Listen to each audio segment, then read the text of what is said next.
I'm Lisa Greenberg with some of the top stories from Fox 4 Morning News. This is just a heartbreaking story. An 8-year-old girl was killed in a hit-and-run crash in Cape Coral. Police say Layla Aiken was waiting for the school bus when a red pickup truck hit her and kept going. Her family says she was sitting down reading a book in the grass away from the road. Family members say Layla was there with her 2 older brothers on Northeast 3rd Avenue and 19th Terrace. After the crash, they say her older brother ran to get help, but Layla did not make it. Her cousin says she will always remember Layla as loving, smart, and special to everyone who knew her. She was so sweet. She always made a point to say hi, goodbye, give everybody hugs. She was always happy.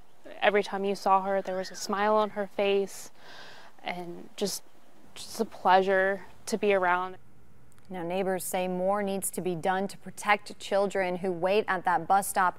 Right now, the intersection only has 2 stop signs on 19th Terrace. Some recommend putting in another on 3rd Avenue. Police are still looking for the driver of that red pickup truck, so if you have any information, give them a call. A father dedicated to helping prevent mass shootings after his daughter was killed in the Sandy Hook shooting died of an apparent suicide. Jeremy Richmond was found dead yesterday in Connecticut. He was the father of Avielle Richmond, who was among those killed in the 2012 Sandy Hook Elementary School shooting. Now, after that massacre, Richmond co-founded the Avielle Foundation, which calls attention to mental health issues through research and community engagement. And crisis operators in Broward County say they're answering more calls after the apparent suicides of 2 Marjory Stoneman Douglas students within the last couple weeks. Now, even in the last 24 hours, calls to the 211 Crisis Center have gone up. The call center connects people living there to community health and disaster services. Students in Broward County are on spring break right now. Parents, school officials, and mental health specialists are working on a strategy for students having trouble while they're on break. The most disheartening thing is to know that someone out there is feeling so much pain that they don't know that there's support for them. Just ask and just listen, because people who are committing suicide or thinking of it do sometimes, share and that they have a plan. The community recently opened the Eagles Haven facility to give students, family members, and faculty a place to find support or wellness services at any time. And right now, there's a recorded message going around in Florida encouraging parents to talk to their kids about suicide. Parents, it is important for you to talk with your children and to be able to recognize signs that could lead to suicide. Please ask the screening yes or no questions from the Columbia Protocol to identify if someone is in crisis.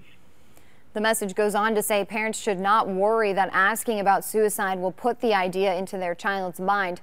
The Broward County Resiliency Center has clinicians ready to help students who are on spring break and will help students when they also go back to school. Once again, if you have anyone or if you need help, you need to call the National Suicide Prevention Lifeline. That number is free to call. It's 1-800-273-8255. This morning, a $1 billion wire transfer for the border wall is pending. The Pentagon just approved it. That money will pay for 57 miles of 18-foot high fencing along the Mexico border. This chunk of fence will go in Yuma, Arizona and El Paso, Texas. The Pentagon says this money will also help install lighting and build roads. And the House votes today to try to overturn President Trump's first veto. Trump vetoed a resolution to end the national emergency declaration at the Mexico border. The House could overturn that veto, but isn't expected to have enough votes today. The national emergency lets Trump divert more money to build that border wall.